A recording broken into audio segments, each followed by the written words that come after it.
आप सभी भाई-बहनों का आध्यात्मिक ज्ञानात्मक चैनल की ब्रह्म मुहूर्त ज्ञान उपदेश कक्षा में एक बार फिर स्वागत है।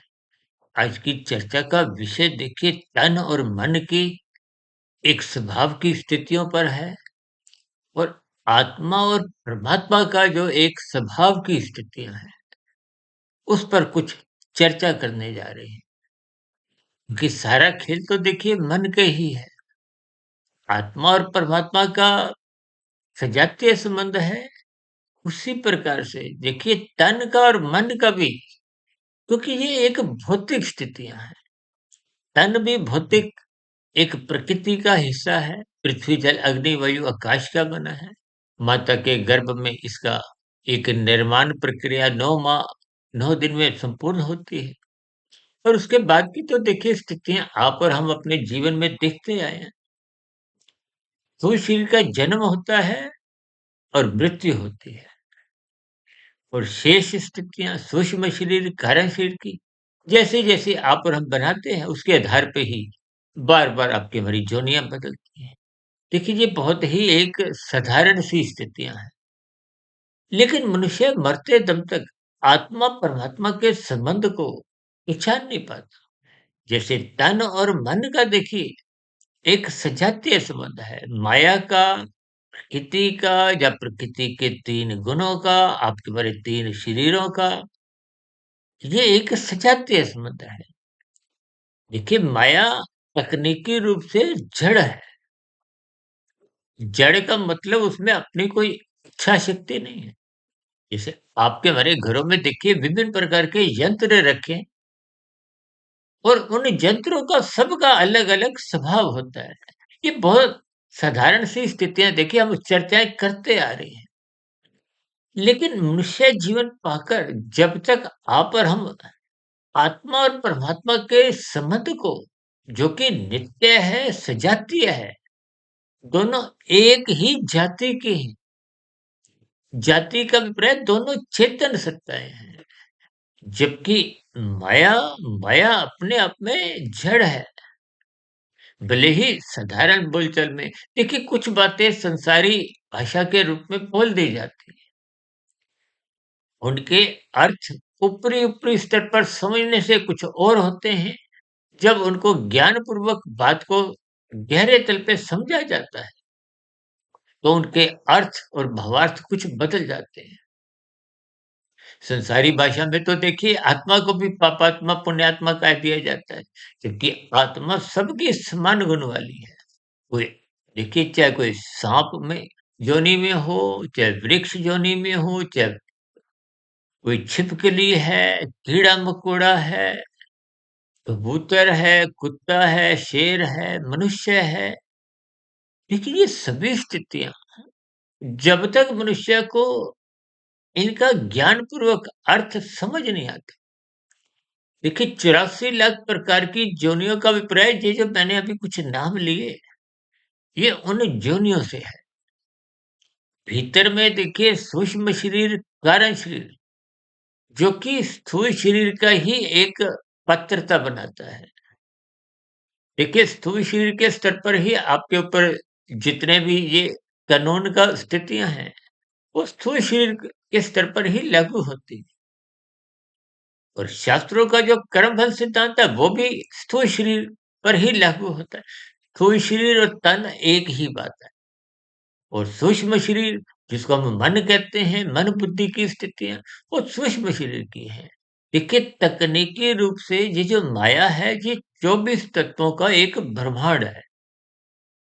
इसमें 3 गुण तमोगुण, रजोगुण और सत्वगुण, ये एक नित्य तत्व है। शास्त्रों में तो देखिए इन 3 गुणों की जब समअवस्था होती है, उसको प्रकृति कहा जाता है। लेकिन आम बोलचाल में तो हम देखिए जो दिखती है उसको यहाँ पर हम प्रकृति कहते हैं, जबकि वो तकनीकी रूप से देखिए विकृति है।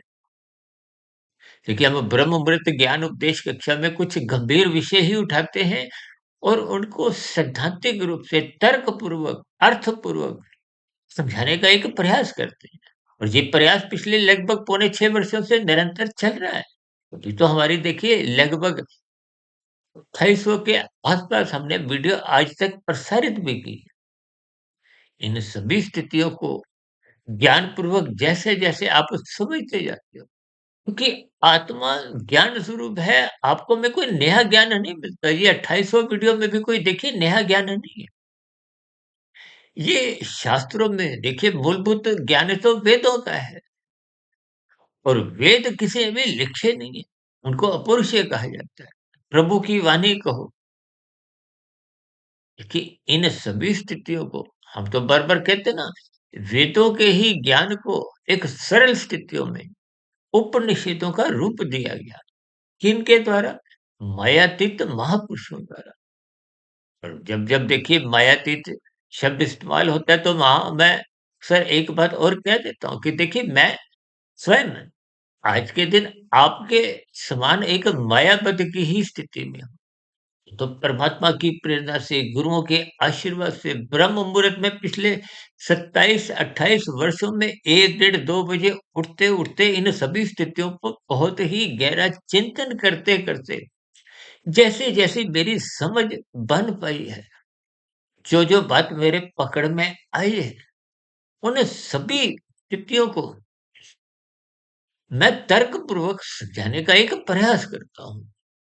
उसी प्रयास में ही देखिए हम कोई वीडियो का नाम रखते हुए फिर वीडियो के नाम के अंतर्गत ही एक दिशा हमारी वीडियो को हो, एक शब्दों की श्रृंखला को हो, और उसी श्रृंखला में ही देखिए जैसी-जैसी बातें मेरे उस समय विशेष में मन बुद्धि के स्तर पर आने लगते हैं, उनको हम उस वीडियो में एक स्थान देते हैं। देखिए इन सभी स्थितियों को मैं बार-बार आप भाई-बहनों से विनती करता हूँ कि इन सभी यथार्थ ज्ञान में जो सूक्ष्म कड़ियाँ हैं, इनको बहुत ही गंभीरतापूर्वक सुनना चाहिए। क्योंकि मनुष्य योनि पाकर भले ही आपकी आत्मा, हमारी आत्मा सबकी समान गुण वाली है। ये सभी ज्ञानमय स्थितियाँ आपके भीतर पहले से ही है। लेकिन अनादि काल से संसारी विषय भोगों में असक्त रहते हुए आपने स्वयं ही अपना ज्ञान अवरुद्ध कर लिया, थक गया। जैसे देखिए सूर्य का प्रकाश नित्य होता है, लेकिन फिर भी आपको हमें उसकी अलग-अलग स्थितियाँ दिखती है। अब सूर्य उग आया है, अब सूर्य डूब गया है, डूबने को सूर्यास्त कहते हैं, उगने को देखिए सूर्योदय कहते हैं। ये एक संसारी भाषा है। ये तो दिन-रात इसी आधार पे ही आपको हमें महसूस होते हैं, या जो आप और हम अपने जीवन में देखते हैं। लेकिन इन सभी स्थितियों के पीछे का जो एक ज्ञान विज्ञान है, क आपको हमें समझ नहीं आता। देखिए आरंभिक स्तर पर ज्ञान विज्ञान ये समझ आता भी नहीं, जब तक उस ज्ञान विज्ञान को आप भीतर से समझने की एक जिज्ञासा नहीं रखते। देखिए ऊपरी-ऊपरी स्तर पर आप कोई प्रश्न पूछते हो, प्रश्नों का उत्तर जब आप हम गंभीरता से देते हैं, आप ऊपर-ऊपर से ही सुनते हो, तो बात की गहराइयाँ कभी भी समझ नहीं आती। और यूँ भी देखिए शास्त्रों का ज्ञान विज्ञान, जिसको स्वयं भगवान श्री कृष्ण जी ने गीता में 3 गुणों के ज्ञान को ही गूढ़तम ज्ञान के नाम से संबोधित किया है। और कहीं-कहीं इस 3 गुणों के ज्ञान विज्ञान को रहस्यमय स्थितियों से जोड़ा। हम तो देखिए 1-2 नहीं, 10-20 नहीं, 100-200 नहीं, ये सभी के सभी 250 पीढ़ी इन सभी स्थितियों पर ही प्रत्यक्ष, अप्रत्यक्ष रूप से हम बोलते आए हैं, इन पर समझाते आए हैं, कुछ न कुछ प्रकाश डालते आए हैं। जैसे-जैसे कुछ वीडियो का नाम होता है, उस समय विशेष में देखिए, जैसी-जैसी स्थितियाँ मेरी मन बुद्धि के स्तर पर होती हैं, परमात्मा जैसे-जैसे कुछ प्रेरित करते रहते हैं, शब्द आते रहते हैं। देखिए आरंभिक स्तर पर हमारी जब वीडियो की शुरुआत होती है, वो तो देखिए कुछ औपचारिकताओं के रूप में वीडियो का हम नाम लेते हैं। ये जिज्ञा की स्थितियाँ होती हैं। फिर धीरे-धीरे उसको हम तर्कपूर्वक समझाने का एक प्रयास करते हैं। कि जिस वीडियो के नाम के अंतर्गत हमने बात आरंभ की है, तो बुद्धिपूर्वक उन सभी स्थितियों पर हम कुछ प्रकाश डालते हैं। जैसे-जैसे वीडियो कुछ आगे बढ़ती जाती है, तो फिर वो धीरे-धीरे आत्मा के स्तर पर जो ज्ञान की स्थितियाँ, यथार्थ ज्ञान की स्थितियाँ होती हैं, वो सहज ही जिज्ञा के स्तर पर आने लगती हैं। ये परमात्मा की कृपाएँ हैं। इसमें देखिए मेरा अपना कोई स्वयं का कोई योगदान नहीं है। और फिर जैसे-जैसे कुछ स्थितियाँ गहरे तल पे आने लगती हैं, तो फिर कहीं-कहीं देखिए परमात्मा सूक्ष्म ज्ञान की कड़ियाँ खोलने लगती हैं। इन सभी स्थितियों को ही हम जब तक देखिए श्रद्धापूर्वक समझते नहीं हैं, तो फिर आपके मेरे भीतर में संसार के प्रति यानी कि ये तन और मन का जो एक संयोग है, देखिए ये मन ही शास्त्र बार-बार कहते हैं बंधन का कारण है। मन जब तक संसार में उलझा रहेगा, तब तक ये अटका रहेगा।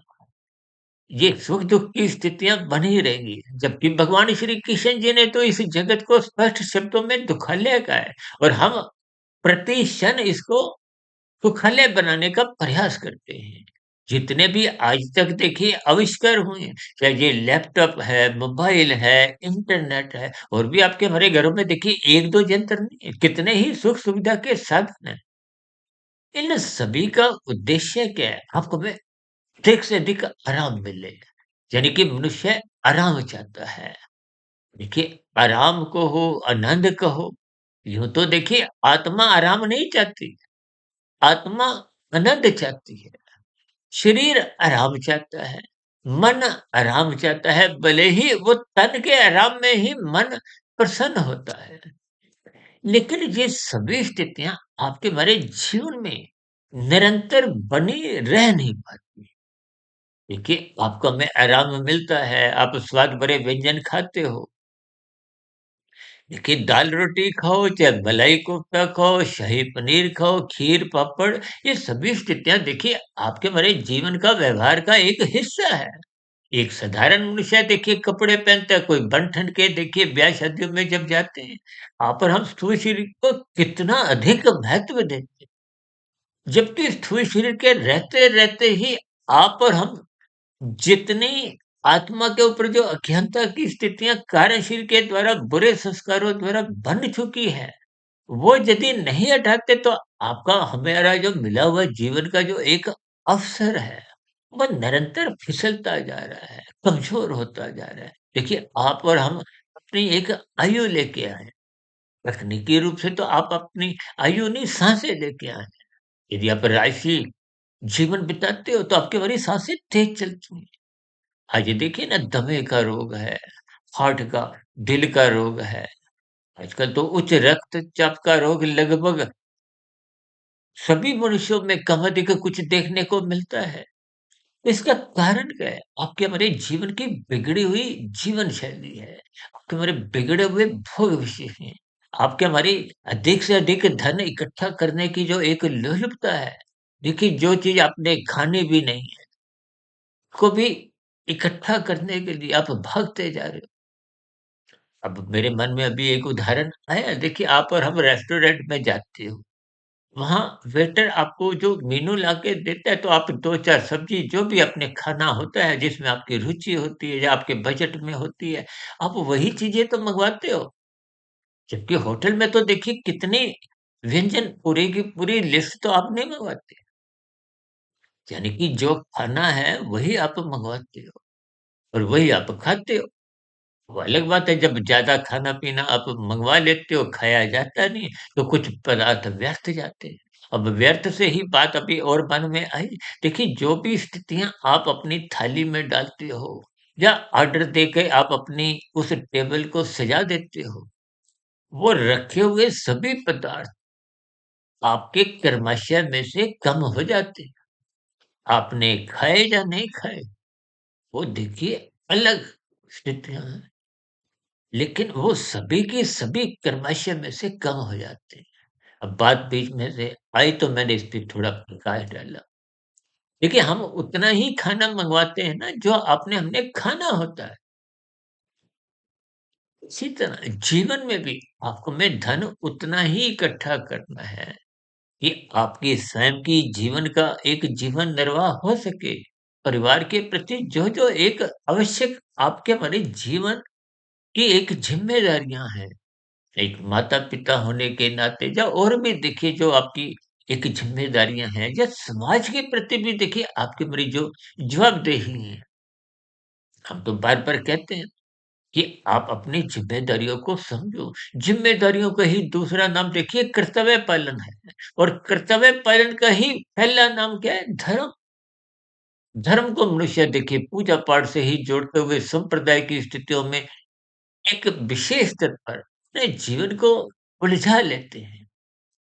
देखिए शास्त्रों में जो 4 पुरुषार्थ समझाए गए हैं, धर्म, अर्थ, काम, मोक्ष। इन स्थितियों पर देखिए हम चर्चाएँ तो पहले ही सब कुछ कर चुके हैं, लेकिन फिर भी जैसे-जैसी कुछ बात दाएँ-बाएँ से उस वीडियो से अंतर्गत आती है, तो उस पर हम कुछ न कुछ शब्दों द्वारा कुछ प्रकाश डालते हैं। देखिए धर्म बार-बार अक्सर मैं समझाता हूँ ना कि लाल बत्ती पे रुको, हरी बत्ती पे ही चलो। उस लाल बत्ती पे रुकने से आपका बड़ा कर्तव्य पालन की स्थिति बनती है और दूसरे के अधिकार की रक्षा होती है। जब आपका अधिकार हरी बत्ती पे चलने का आपको मिला, आप चले। यदि उस समय विशेष में वो दूसरे लाल बत्ती पे नहीं रुकते, तो आप चलने की स्थिति में नहीं थे। देखिए, समाज में परस्पर सहयोग की स्थितियों का ही दूसरा नाम धर्म है, कर्तव्य है।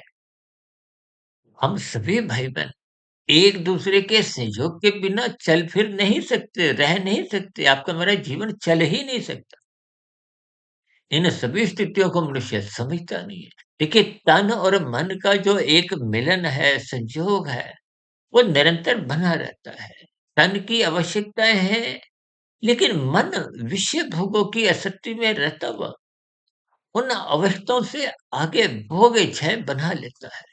अब देखिए ना, आपने नाश्ता कर रखा है, आप घर से निकले, रास्ते में कोई मित्र मिल गया, कुछ और खाने-पीने की स्थितियाँ कुछ आपको मिली, आपने खाने लगे, तो उसका मतलब क्या है कि मन फिसल जाता है। पेट तो आपका भर चुका था, रास्ते में कोई मीठा पदार्थ खा लिया या कुछ और देखिए, ये मात्र उदाहरण है। ऐसी स्थितियाँ तो देखिए ब्याह-शादियों में आप और हम अपने जीवन में निरंतर देखते आए हैं।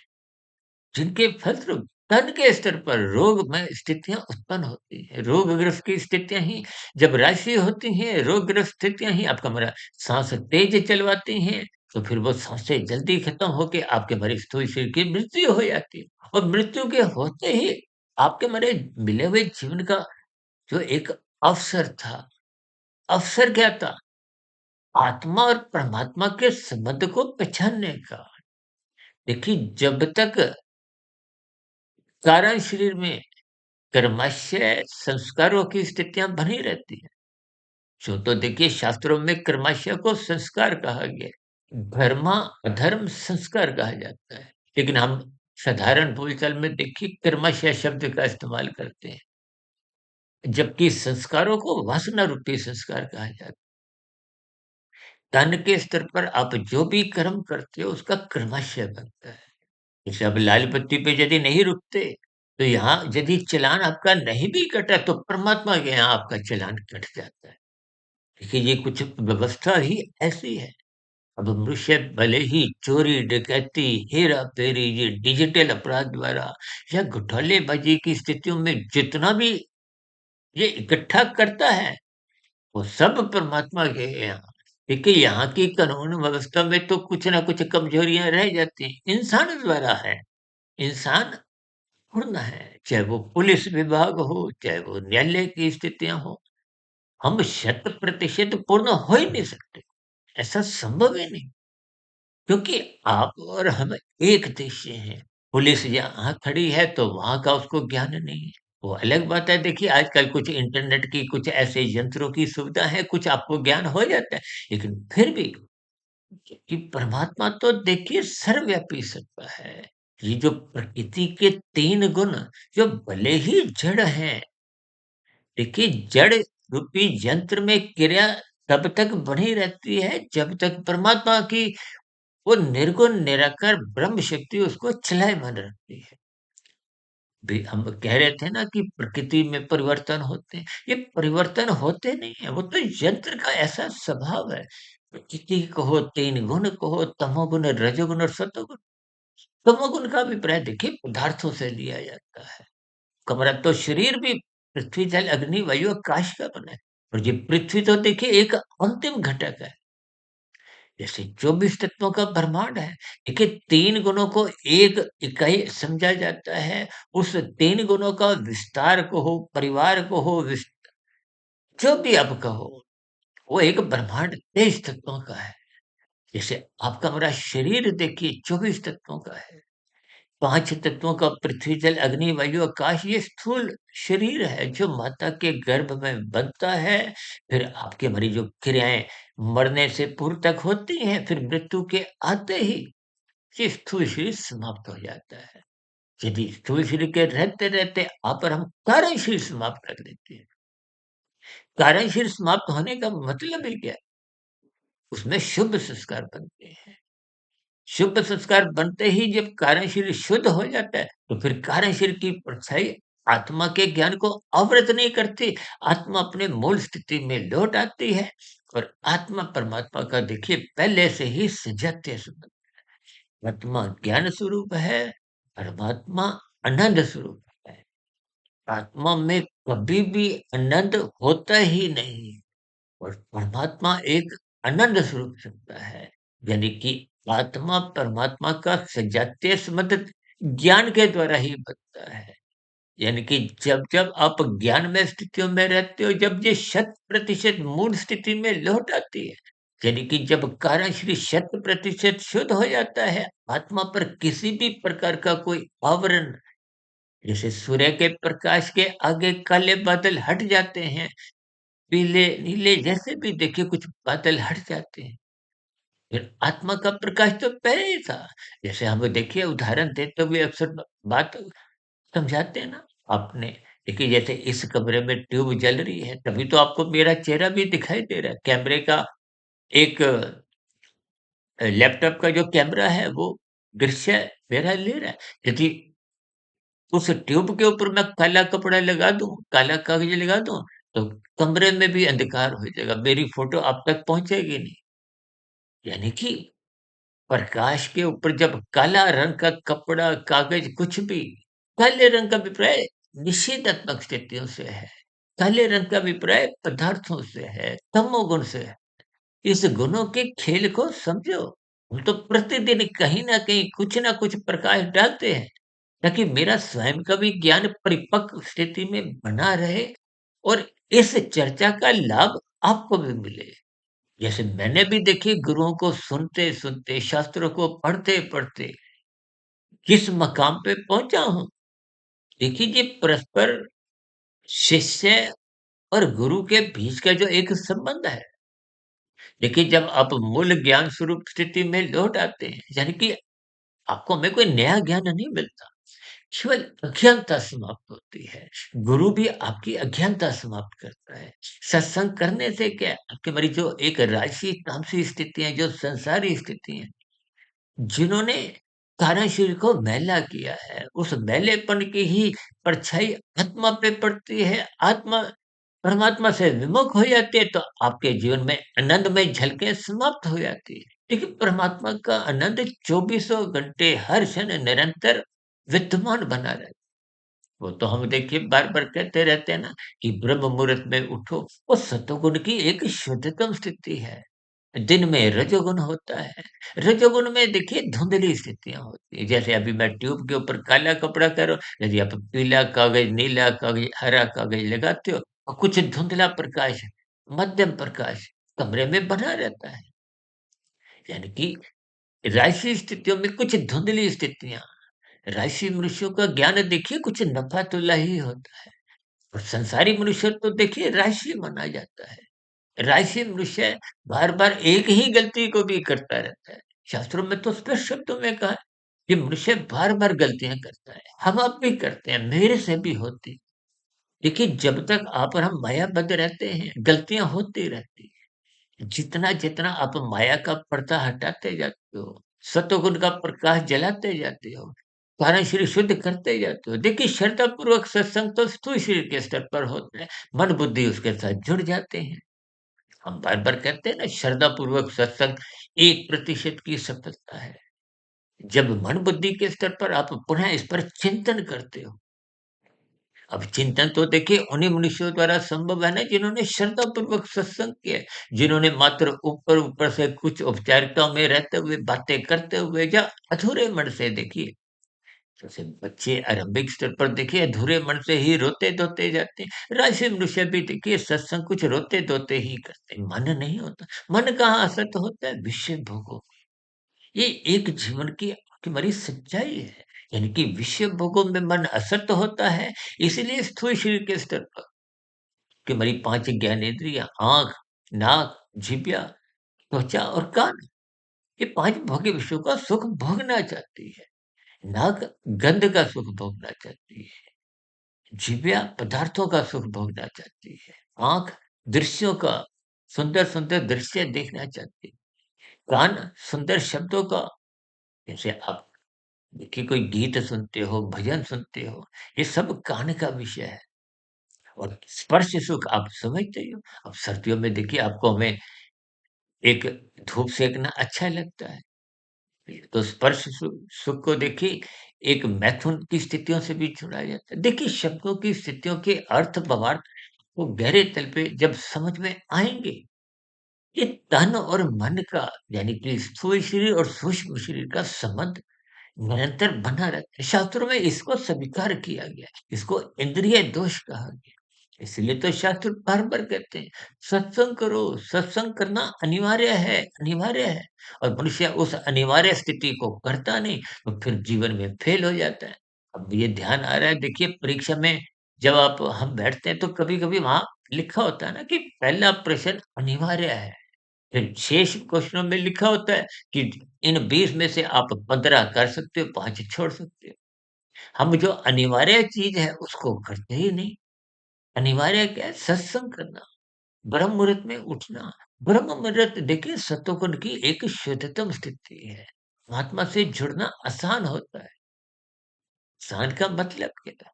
देखिए आपका मन टिकता है और वैसे भी देखिए जब आप सोकर उठते हो तो सबकी ही जब बहुत ही बड़े से बड़ा पापी भी हो, उसको भी देखिए उठते ही सबकी स्थितियाँ सात्विक ही होती हैं। उस सात्विक स्थिति को आप जितना अधिक उसका सदुपयोग करोगे तो सात्विक शक्तियाँ बाहरी तल पे जो होंगी वो आपका साथ देती हैं। देखिए प्रकृति का ये जो हम तन और मन की जो स्थितियाँ बता रहे हैं ना स्वभाव, बाहरी गुणों का स्वभाव संग जैसा आप करोगे, उनका वैसा ही रंग आपके जीवन में चढ़ता है। देखिए स्थूल शरीर के स्तर पर आप जो क्रियाएँ करते हो, कर्मशः तो उसी का ही बनता है। कानून का उल्लंघन करते हो तो आपके चालान कटते हैं। यहाँ के चालान से बच गए, परमात्मा के यहाँ चालान कट जाता है। कब जो हमारा अच्छा बुरा कर्मशः पाप पुण्य कर्मों का बनता है, उसी के आधार पे ही अगली जूनी का निर्धारण होता है। एक बार हमने वीडियो बनाई थी मनुष्य के मरने के बाद का अगला जन्म, तो लगभग देखिए पौने 3 घंटे थी। ये वीडियो एक साधारण मनुष्य देखिए सुनता नहीं। एक मनुष्य देखिए 2 मिनट की भी वीडियो सुनता नहीं। खेल तमाशे, मौज-मस्ती की स्थितियाँ, खाने-पीने की स्थितियाँ, बस ऐसे ही वीडियो सुनने में उसकी रुचि है, क्योंकि भोगों में रुचि है, क्योंकि तन के स्तर पर वो जीना चाहता है। कारण शरीर के स्तर पर उसको कोई बोध ही नहीं है। देखिए स्थूल शरीर के स्तर पर कि हमारी 84 लाख प्रकार की योनियों का संबंध स्थूल शरीर से है। ये कार्य जगत है।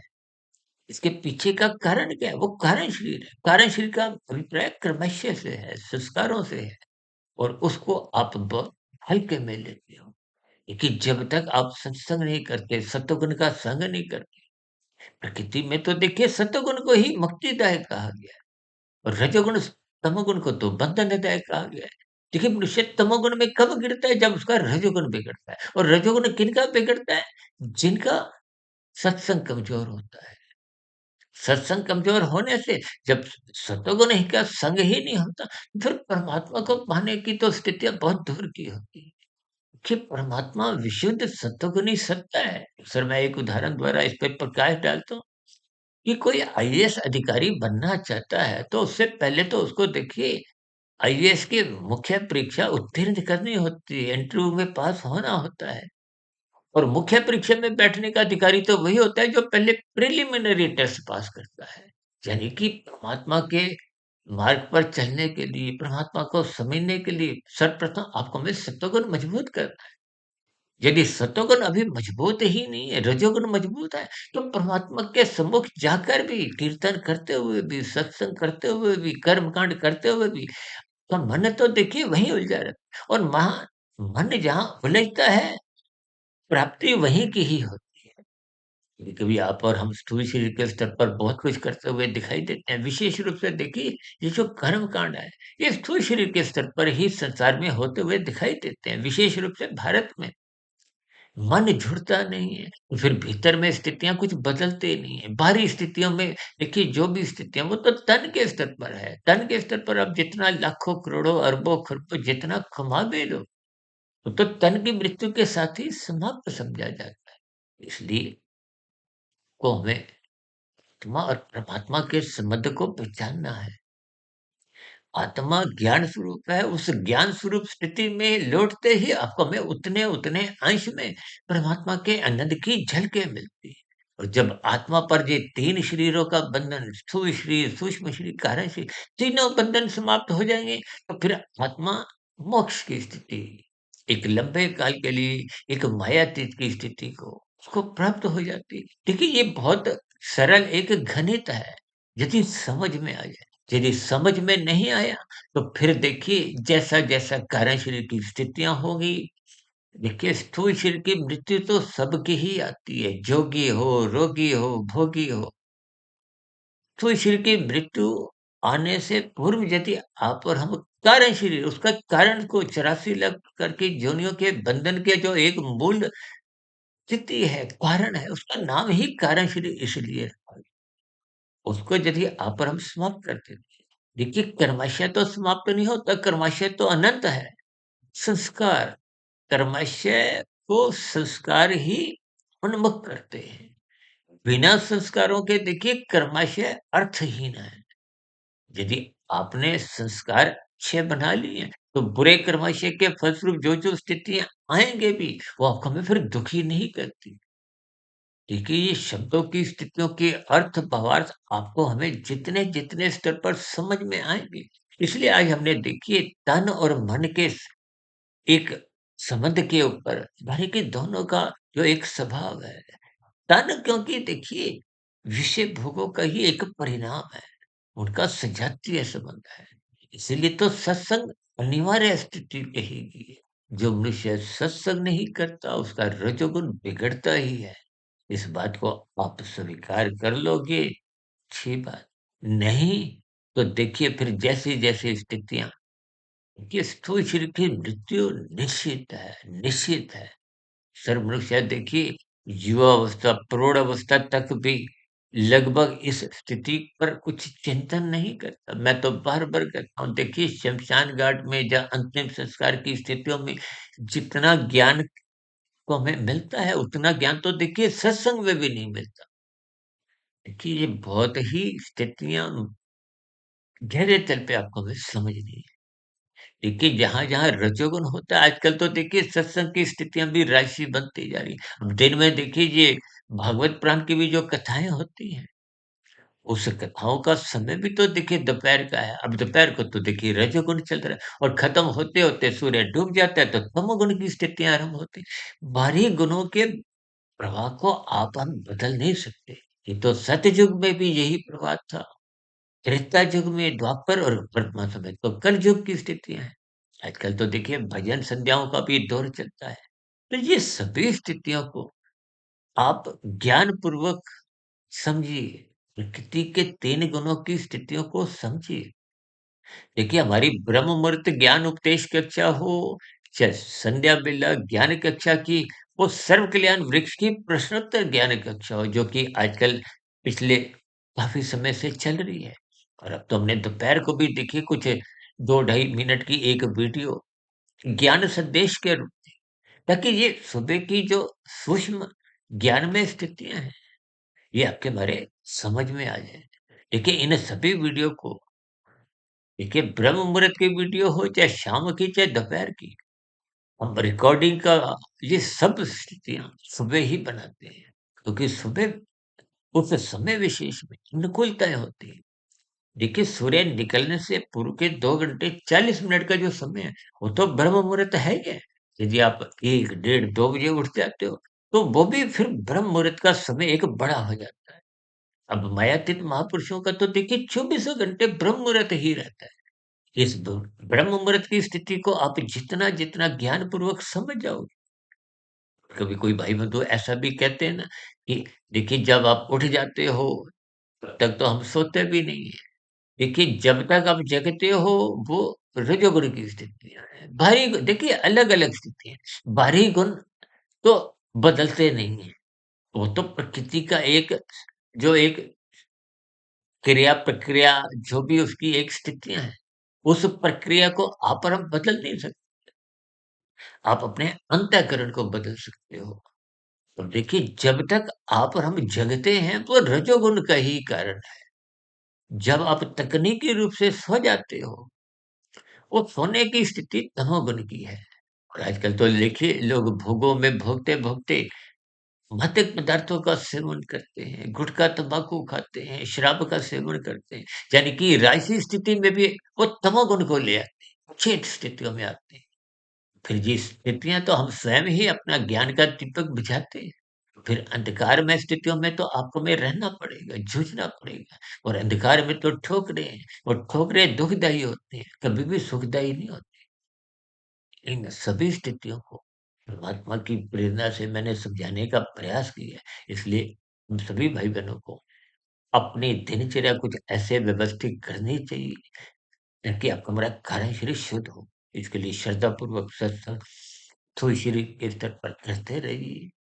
मन बुद्धि में उसका चिंतन करें, निरंतर प्रक्रिया में ये ब्रह्म मुहूर्त में उठते रहें, इन पर शोध की स्थितियाँ बनाएँ, निरंतर गहरा चिंतन ही, फिर कार्यशील में शुभ संस्कार बनाने लगें। देखिए, ये सभी प्रक्रिया मैं कहने में तो आधे 1, 2, 3 मिनट में बोल देता हूँ। इसमें तो देखिए, एक शुभ संस्कार बनाने में भी पूरा जीवन छोटा पड़ जाता है, एक बुरा संस्कार मिटाने में भी जीवन छोटा पड़ जाता है। लेकिन इनकी शुरुआत कहीं न कहीं से तो देखिए करनी होगी। इसलिए मेरी आप सभी भाई-बहनों से हाथ जोड़ के विनती है, इन सभी स्थितियों को ज्ञानपूर्वक समझिए, ब्रह्म मुहूर्त में उठते रहिए।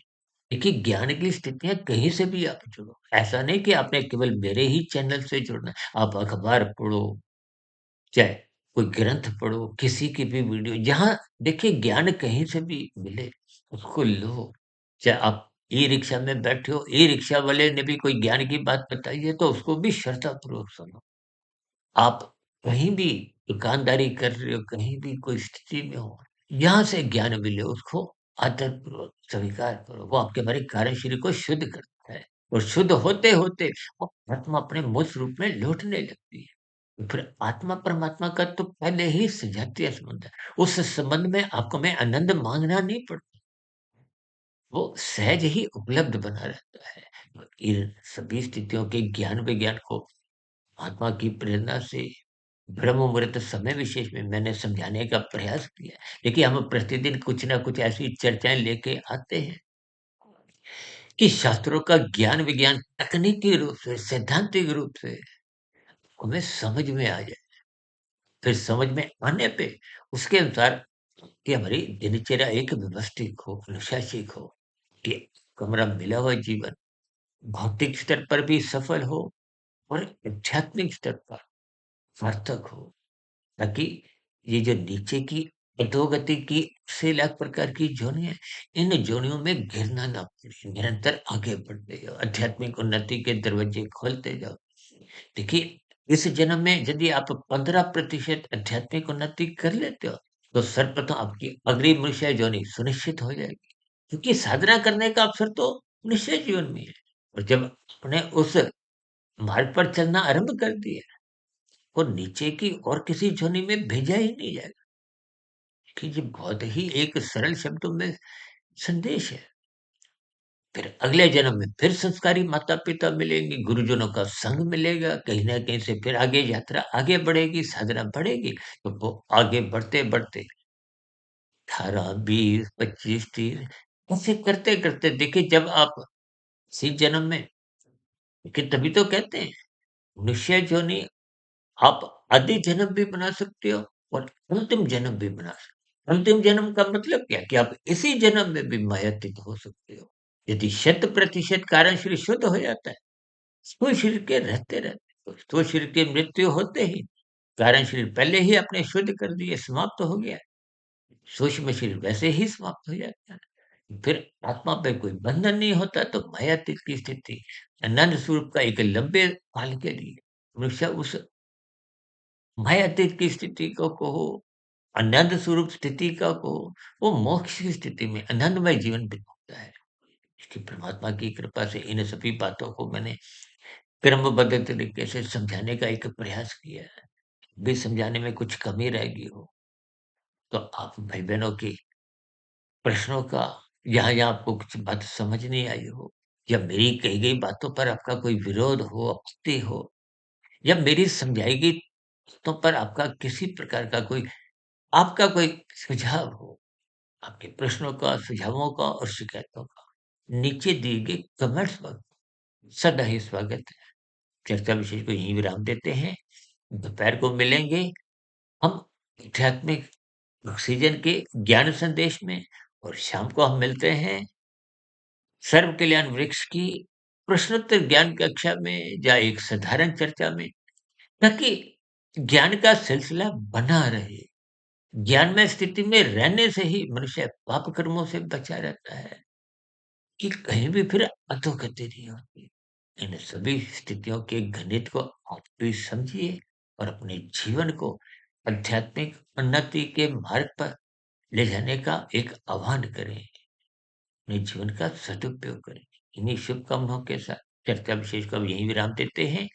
आप सभी भाई-बहनों का इस चर्चा विशेष को ध्यानपूर्वक, धैर्यपूर्वक, गंभीरतापूर्वक सुनने के लिए बहुत-बहुत धन्यवाद।